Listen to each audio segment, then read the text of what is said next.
This right here is the house of the Gilgo Beach killer, the Long Island serial killer, Rex Heuermann.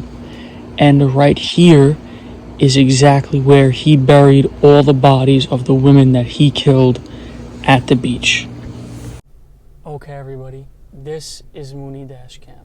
Tonight we are in Long Island, New York. We are starting at Gilgo Beach. We're going to be heading later in the video to the killer's house in Massapequa Park. I'm sure you already know we're talking about the Gilgo Beach killer, the Long Island serial killer, Rex Heuermann. This video is going to detail from the very beginning of the case to the newest information that has come out in the news, and even some information that hasn't come out in the news. So let's flip this around and get into it. Like I mentioned before, the first area that we're stopping is on the side of the parkway where he buried these bodies. And then after that, we're going to his house that is at 105 First Avenue in Massapequa Park. It's a red house. We're going to make this U-turn. Right now we're actually at Captree State Park, which is a little bit farther east down the parkway past Gilgo Beach. But this is actually a night fishing spot, a spot that car enthusiasts come and have car shows on Sunday mornings, a spot where boaters come, recreational boaters, recreational fishers. That was that guy, he asked me to leave before because I don't have a nighttime fishing license. So the news portrayed this area as a desolate part of the highway that nobody comes by. I just don't. I'm from Long Island. I'm originally from Queens, but I live in Long Island. And I could tell you right now that this beach is around 15 minutes from my house. And everyone has come here. I mean, this is Jones Beach Island, so last year alone, 8.4 million people came to Jones Beach Island. So this isn't the most abandoned, desolate area like they say. Although, out of everywhere on the island, it's probably the least frequented spot. It's not a spot you get out of your car and walk around in, but it's absolutely a spot that you drive by. So we'll go out here. So, about 13 years ago, on December 11th, 2010, police were looking for 24-year-old Shanann Gilbert, an aspiring actress from New Jersey who happened to be an escort, was last seen May 1st in Oak Beach, which is a town close to here, just a few miles from Gilgo Beach. A cadaver dog signals that it found a dead body, leading to 4 bodies over the next 3 days being found. All women. They were spread out about a quarter mile, 500 feet apart from each other, about 20 to 30 feet north of the parkway on a gentle downslope of a marsh towards the water. Over the next year, 11 bodies were found. 9 females, a man, and a toddler. A lot of these are still unknown people. Like a lot of them are Jane Doe and John Doe and the toddler. There's really no new information on that. Hopefully this case sheds more light on these cases because obviously these people had families and they deserve to know what happened to their loved ones. The first body identified is Megan Waterman, a 22-year-old from Maine, advertised as an escort on Craigslist, last seen at a Holiday Inn in Hauppauge, June 6, 2010. Hauppauge's not too far from here. The other women were Maureen Brainard Barnes, 25 years old, who had 2 kids. She was from Norwich, Connecticut. She's been missing since July 9th, 2007. Then you have Melissa Barthélemy, I believe I'm pronouncing that correctly, 24 years old, last seen July 12th, 2009, originally from Buffalo, New York, but she lived in the Bronx at the time. Then you have Amber Costello, a 27-year-old, last seen on September 2nd, 2010, at her house in West Babylon at 1112 America Ave. Now, Shanann was not found with the initial 4, but she was found later on. They were all escorts, they were all strangled, and they were all wrapped in burlap. So you can see, even at 11 o'clock at night, on a Friday night, there's still people on this parkway. So you can imagine what it's like, you know, a Saturday afternoon or a Saturday morning, time people go to the beach. This is not as desolate as they said, like I mentioned before. But hey, we know the news has to sensationalize everything, so I get it. But coming from someone who's from here, I'm telling you the real truth of this area. After about a decade of no real advances in the case, some people actually believe that's due to Suffolk County intentionally not looking into it, which is not a total conspiracy theory, since the police chief in 2012, James Burke, stopped the FBI from joining the investigation, which pissed off the public at the time. Later, he actually got arrested for obstructing justice on unrelated cases. He got 46 months in jail for that, but it is proof that he's capable of shady behavior, like people assumed he was. Now, a task force was put together in January of 2022 to finally put an end to this situation. They end up talking with Amber Costello's pimp, who actually came in contact with Rex in September of 2010, right around the time she went missing. The pimp was setting up to rob Rex when he realized, in his own words, he's the size of a mountain. The guy's 6'4", about 250 pounds, maybe even heavier. He looks like a very big guy when you see him getting arrested next to the officers doing the perp walk. So the pimp bailed on the robbery. Then, in the spring of 2022, the pimp told the police to look into a green Avalanche truck. Now, these Avalanche trucks today, at least, it might not have been the green one, it probably was, but he also has a black Avalanche truck that he currently drove. So this guy liked this kind of odd truck, an Avalanche. It's a Chevy truck that they're not on the road much anymore. They weren't really on the road much when this happened, honestly. So it narrowed down the search a lot. So all you have to do is really look for a Chevy Avalanche, check the DMV records, and then see a giant guy who owns one in these areas that they're searching for. So it narrowed it down quite a bit for them. So from then on, they were on a roll. They started tracing the phones that he would use to call each girl and trace them to the cell towers they pinged off of. Even though he used different burner phones, they would all ping suspiciously by his Manhattan office and his Massapequa Park home. Yes, you heard me right, his Manhattan office. He had a architectural consultant firm. It was called RHC Consultants and Associates. It was at 385 Fifth Avenue in Manhattan. We'll see if I'm able to pull over up here. I think I will be able to. But yeah, he was pretty successful. He did over 300 projects in Manhattan. Now, he committed all these murders while he had a wife, it was actually his second wife, and 2 kids at the time. We're pulling up shortly here. Now, of course, I have some cars behind me. I'm going to get in the left lane, so I'm going to have to pull over to the left because of the barrier to the right. All right, let me try and pull over safely, and then I'll continue the story once I stop.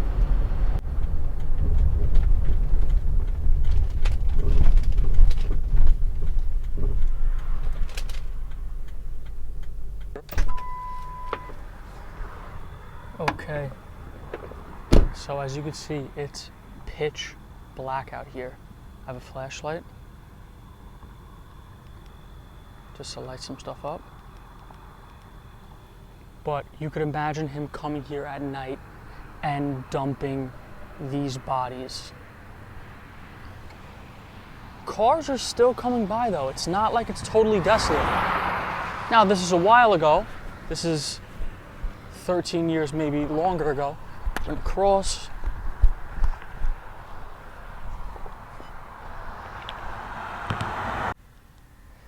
Like I said, this was a while ago. Oh, this is really creepy. So it said it was like the downward slope of this marsh right here. Now, 10 years ago, maybe this wasn't here. Maybe this is actually a bike track or a running track right here. You could bike the whole length of Jones Beach Island. But oh God, it's creepy. It's absolutely creepy. But yeah, like I was saying, maybe this guardrail wasn't here and he could park right up here and dump the bodies out. I mean, his car was a pickup truck, so he could have the bodies in the back and put them over here. I would go into these bushes, but they're a lot deeper and thicker than they might show up on camera. And there are a lot of ticks around here. So I'm willing to do a lot for the channel, but get Lyme disease might not be one of them.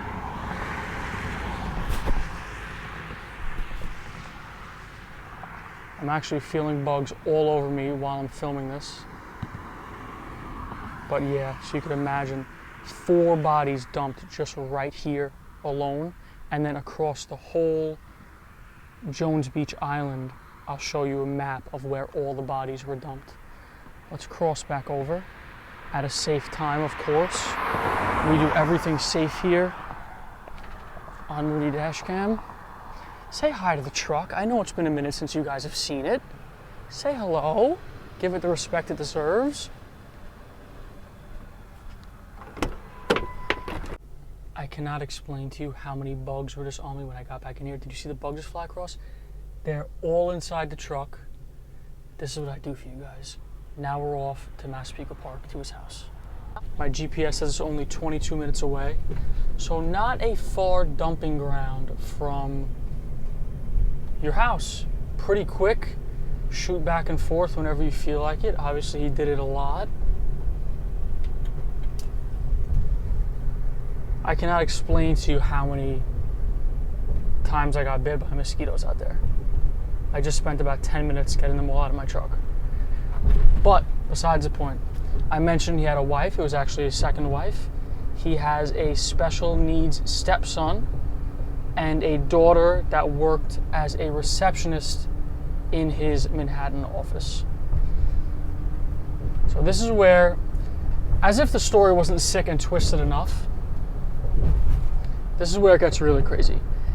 After he killed Melissa Barthélemy, he kept her phone, as he did with other victims, but with Melissa's phone, he repeatedly called her family with her phone, taunting them. In 2009, he called her family on July 23rd, August 5th, August 19th, and August 26th. At one point, he actually talked to Melissa's teenage sister, and he said on the phone, in quotes, "Do you think you'll ever speak to her again?" in a bland, calm voice. The sister said she would hope to speak to her again, and then he said he killed her after having sex with her, then he hung the phone up. So this guy wasn't just in it for the, I don't know, the murder. He's in it for like the sadistic torture aspect of it also. Even the alive victims. In his search history, which we'll get into later, he would constantly search the families of the victims. For whatever reason, I don't know. Obviously, this is past the kind of stuff that we can understand, but that's the stuff he did. He was obsessive. All those calls that he made off her phone were made in Manhattan. After finding the bodies, police found male and female hair on the tape used to wrap up the bodies. Obviously, they didn't know at the time whose hair it was. I believe the hair was found on the body of Megan Waterman. Now, on January 26th, on or around January 26th, it's not exactly clear, Rex's pizza crust was taken from the garbage near his office in Manhattan. I'll show you pictures of it in the garbage, of it taken out of the garbage. Now, on that pizza crust, they got DNA. Oh, I forgot to mention, his wife's name is Asa Ellerup. Asaellerup.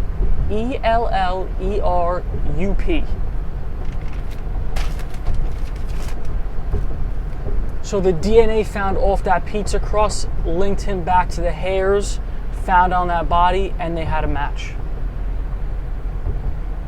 While I was writing this video, new evidence kept coming out. So one of the new things that came out while I was writing it was that he most likely murdered these girls inside his house. I don't know what they thought, where they thought he killed them before this, but now it's come out that it's most likely that he did it inside the house.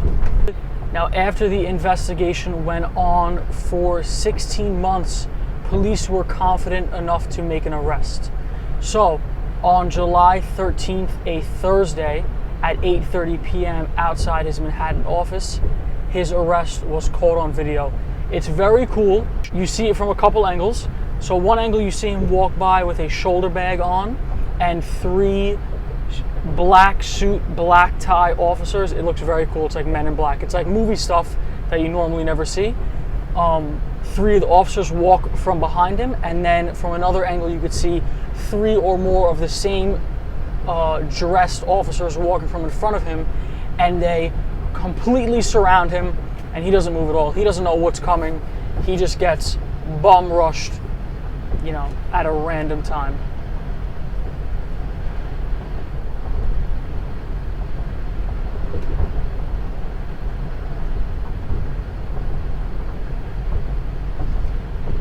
The reason they didn't arrest him at his home is because he had a large arsenal that he owned, and they didn't want the possibility of an incident where he held up in his house and had a shootout with them or anything like that, so they just eliminated that and grabbed him in the city.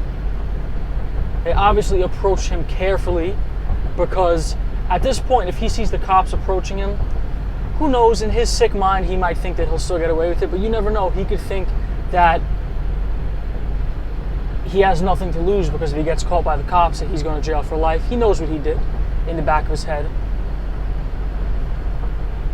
So the next day, on the 14th, a Friday, the news breaks to the public, and quickly we learn a bunch of info.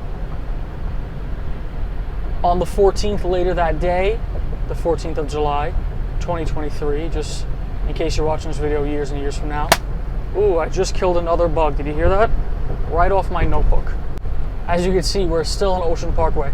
I won't make you sit through the whole entire drive of getting to his house, but this is a cool part of Long Island that a lot of people don't see unless you're from here and go to the beach here. So later that day, on the 14th, he goes to court in Riverhead, and he's charged with 3 counts of first-degree murder and 3 counts of second-degree murder. And he is the prime suspect in 1 other murder. So he ends up pleading not guilty. He's held with no bail. When he was arrested, he actually asked, "Is it in the news?" This sicko. He was placed on suicide watch. Drones actually caught the house being searched from above, which was, it's pretty cool video. I'll put some of that video in here. The public quickly found an interview on YouTube that Rex did a few years ago. Super interesting. It's all about his business. He seems like a regular guy, but he does seem a tad bit like a know-it-all. Like, ooh, I'm the expert, refer to me for that. So that kind of mindset will lead you to thinking you can murder somebody and get away with it, like you're the best and you know everything. From what we understand, his wife and children were always out of town during the murders.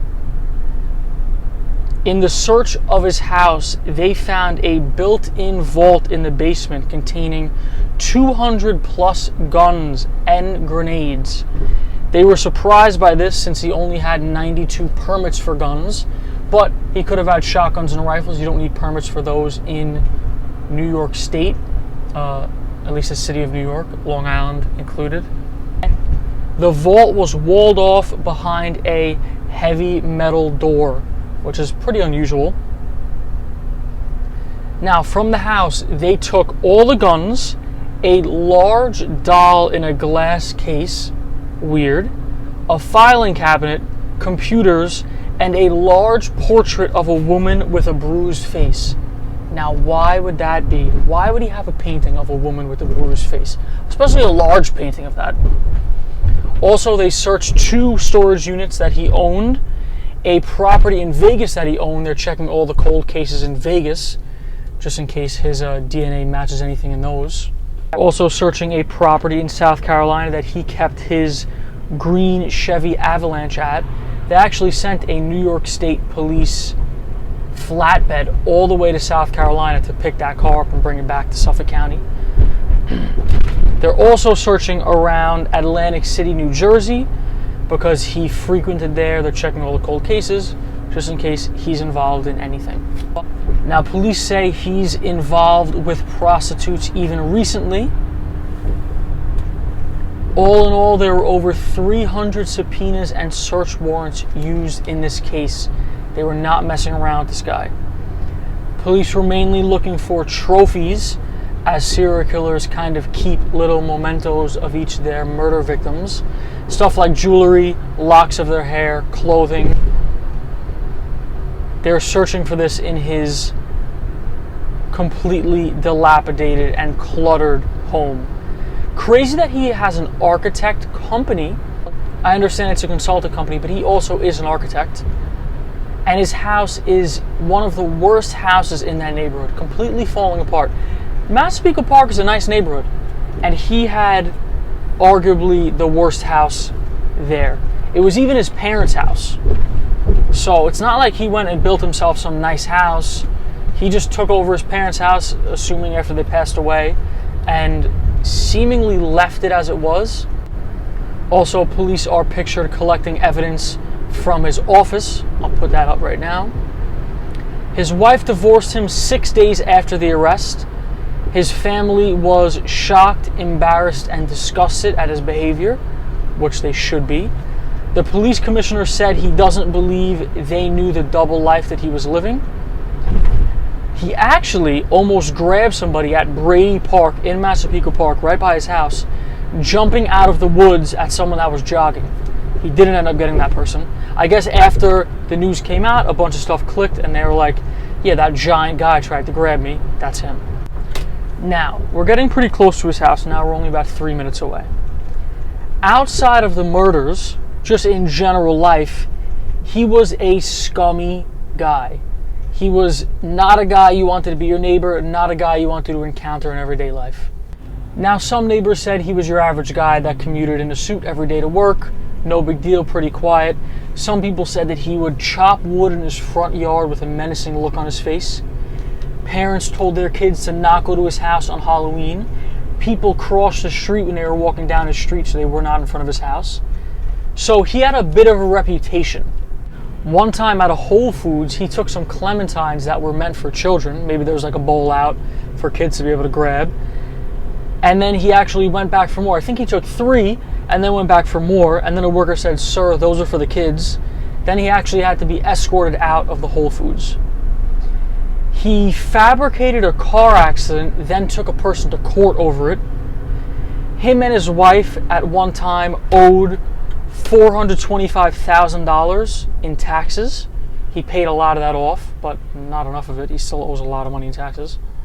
His wife and kids would shop at the grocery store with food stamps, even though he had a successful business. He was just kind of a guy that wanted to get away with things and knew the laws and skated around them. That's what he did in his business too. If you understand, if you watch that interview and listen to what he's saying, that's kind of what he's talking about. Okay, so we're getting close to his house now. I know that there's a lot of police activity. I don't know how close to his house we'll actually be able to get at this hour. I might end up coming back tomorrow in the day. Maybe they'll allow me to film a little bit more, but we will see, I guess. Now, one thing I have to mention that all these news sources have been saying is that all of Long Island is finally relieved. They were in fear for 13 years, blah, blah, blah. No one really cared. Like, of course, it was odd that, oh, there's a serial killer, but it wasn't like we were all, you know, staying inside, shaken up, and couldn't really do anything about it. So his house is not even on this block up here. It's past this, past that next barrier up there. So we'll try and get a little bit closer here. We'll see if there's a way that we can get a better view. I just don't think we're going to be able to get much of a look, I'll be honest. And I don't know if there's like limits on filming here with the police being here. Yeah, like I was saying, we weren't all shaking going, oh my God, there's a serial killer on the loose. We were kind of like, oh yeah, you remember all those bodies that, you know, they never found the killer? Isn't that kind of crazy? That's kind of the sentiment of the people around here. It wasn't like, oh my goodness. Okay, there's more cops here.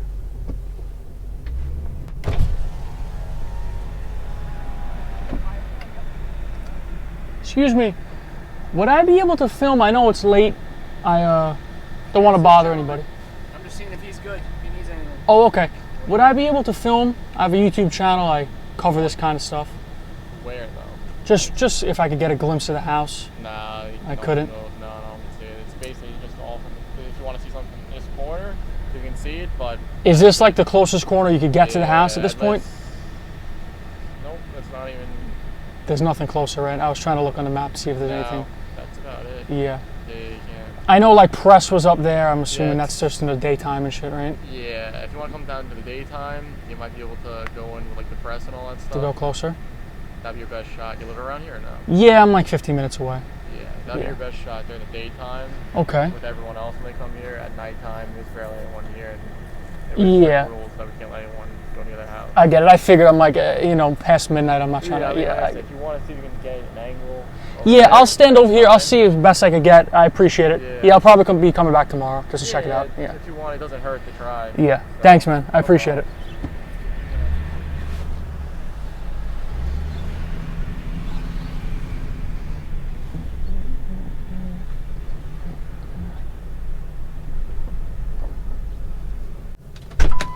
All right.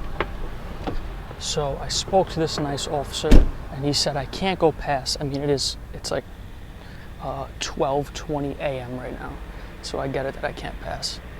But this is about the closest I can get at the moment. I'm gonna try and come back tomorrow. You can see all the trucks over there. See the police truck. Now the house is next to the left, almost like a house or two over from that over there. You can see the officers here. Yeah, let's see if I can get past this bush here. Yeah, you can't really get a good look from here. You have the crime scene van there. And all that commotion.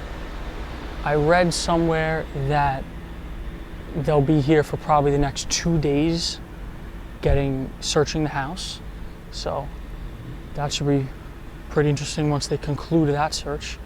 I probably will be coming back here tomorrow just to complete this video because, come on, it's not a good video unless we really get a look at the house, right? All right, let's hop back in here. Okay, so I'll show you on a map how close I was able to get tonight. If I did end up going there in the daytime, then you'll see the house closer up. This sidewalk I can walk down? Yeah. Gotcha. Sidewalk, yeah. Appreciate it. Stay over there. Got it. No problem. Thank you, sir.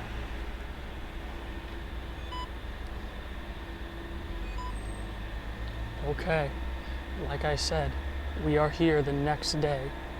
Rex Heuermann's house. I should be able to get a shot of it.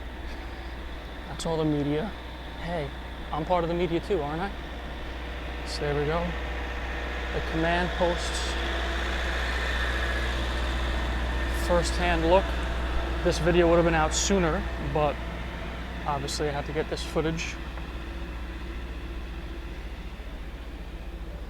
Uh-oh, just a little glimpse of the house. I don't think we'll be able to see much more than that, if I'm being honest. Here we are. Let's go behind everyone real quick.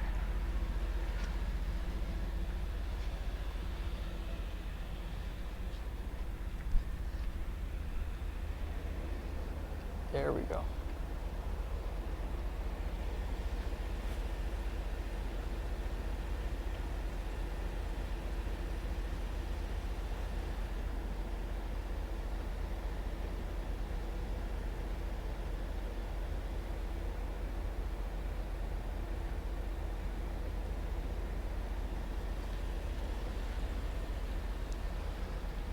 We have News 12 right there in front of me.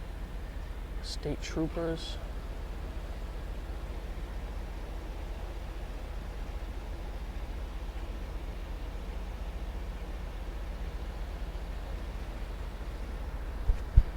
Now, if you guys knew what I went through just to get this footage right here.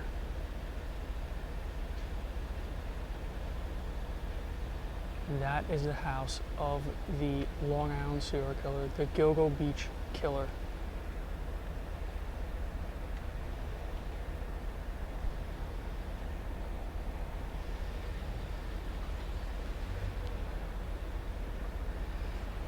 Alright, I don't know how much we can stare at a house. Everyone's probably seen the news coverage already on it.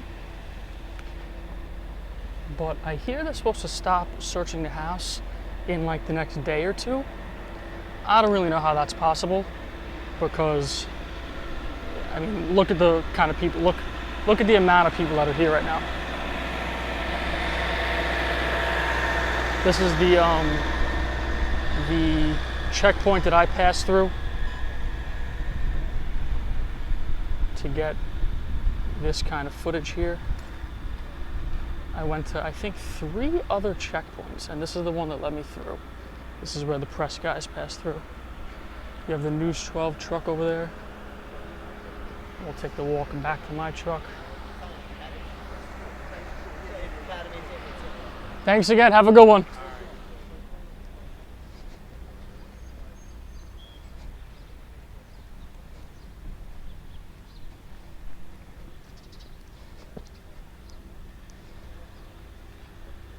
You always got to be nice to the people that help you out a little bit. I actually spoke to that guy last night. I'll put that in the video. And he said come back in the morning because you're not allowed to film late at night here, which I understand. It is a neighborhood people live in. You can't have media 24/7. And so I ended up catching him at that same corner this morning. All right, back to the truck right now. Now, he had a disgusting search history. Besides the compulsive research into the investigation and victims, the porn searches that he had were horrible. He also watched podcasts and documentaries about the case. I'm going to show you pictures of his search results, his search history. It is just, I mean, if you didn't think this guy was horrible already, which is impossible to not think he's horrible, you're really, really going to think he's horrible now.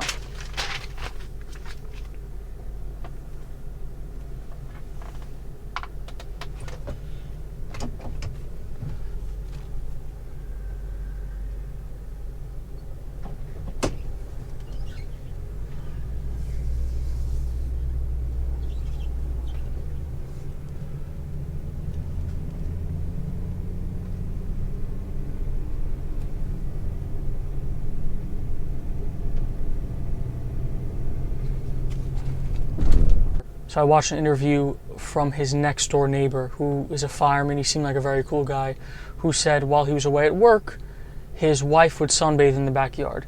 And Rex seemed to always be looking over the fence and making conversation with her. Eventually, she got a little bit uncomfortable with that. She told her husband. The husband was like, okay, I'll talk to Rex about it. Apparently, the conversation that he had with Rex about it was not the most cordial conversation. Maybe it got a little heated, I'm not sure. He didn't go into detail, but he said it wasn't a pleasant conversation, to say the least. But then he totally stopped doing what he was doing. He didn't make those conversations anymore. He didn't make the wife uncomfortable anymore. So that just goes to show that this guy, he might be a big guy and whatever, and murderer and all this stuff, but he was murdering small, younger women. And he's a giant guy. When a real dude, his neighbor, steps up to him, he totally just backs away. Now, is it also that he doesn't want to ruffle feathers in the neighborhood because he's a serial killer and he wants to keep that on the down low? He doesn't want to bring any attention to himself. It could be that also, but we don't really know. We can only go off what we hear. The neighbor said that Rex was pretty desperate for friends. Even after he had that heated conversation with him, he would invite him over to play cards, he would invite him over all the time, and he would kind of deny the invitations. But he always liked to mention in the conversations that he was 6'4" and 250 pounds, which is kind of odd. You're clearly a big guy. You don't have to mention it that often. Now, this is pretty interesting. This kind of just came out recently. A former escort, Nicole Brass, 34 years old, spoke to reporters recently and said that he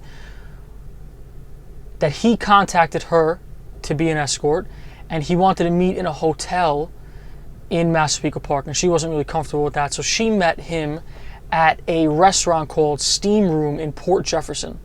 And she said he was totally normal until he brought up the Gilgo Beach murders. Why would he bring that up? It doesn't make much sense to me, but clearly this guy doesn't make much sense to most people. In her words, when he spoke, something about his body language changed. The look in his eyes changed. It seemed like he was talking about the victims, and it was enjoyable to him. It made her think that he was visualizing in his head and getting off on what he was saying. She said it gave her a horrible gut feeling, so she ended up cutting the date short and she never saw him again. Now, how much do we believe something like this? I'm not sure. After something like this happens, everyone that ever met him is going to be like, yeah, he was a creep, I could tell, he was dead behind the eyes, blah, blah, blah, blah. But that's kind of common. But this does seem like a lady that met him and had this weird interaction. This is kind of, it's more than weird, it's very creepy.